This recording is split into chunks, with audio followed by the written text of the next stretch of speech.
what are some of the biggest expense categories where you've seen inflationary impact, cost rise?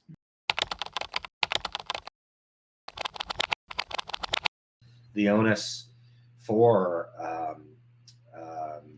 using a centralized database, having a deadline schedule, for actually using it, and is to be able to understand your cost in this asset, in the asset request process, understanding the cost and controlling the cost, because the late fees that are added on with some vendors, if you don't have guaranteed locked in pricing because of late ads that come in, can really add a lot of money. I mean, we're talking tens of thousands, if not getting into six figures.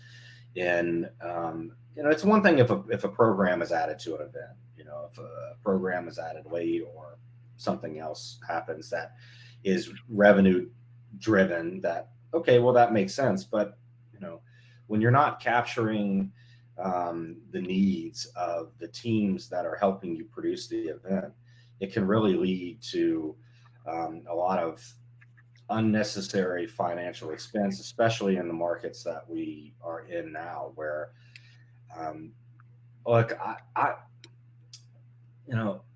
I saw just personally the turnover in teams of vendors that I manage. From whole teams were wiped out that had been with companies for years, and as you're spinning back up for 2021 and trying to re-engage those vendors for the services that they provide for you. A lot of the vendors, you were talking to someone brand new, because those teams, those companies felt the impacts like we all did of the pandemic, and so those people may or may not still be there. And so I know that's not really a direct answer to the question, Chris, but yeah, no. And Gina, not to put you on the hot seat, but have you seen certain areas that have kind of started to increase in price as you're starting to lock in contracts? Yeah, definitely. I do manage all the budgets for pretty much every project that I'm involved with. Things that require massive trucking. If you're bringing in 30 containers, that's a lot of truckloads, that's a lot of trucks, that's a lot of fuel, that's drivers. So things that are requiring massive truckloads are for sure going up. Sanitation related things, porta potties, pumping. Basically, yeah, the big vendor contracts are generally coming down to like fence and porta potty, sanitation, sinks for vendors. And then, yeah, massive deliveries coming in on trucks. You can sometimes a container, you only get one per truck. Sometimes you fit 5 or 6 per truck. So there's ways to try to, consolidate where you can, but it also depends on when you need things.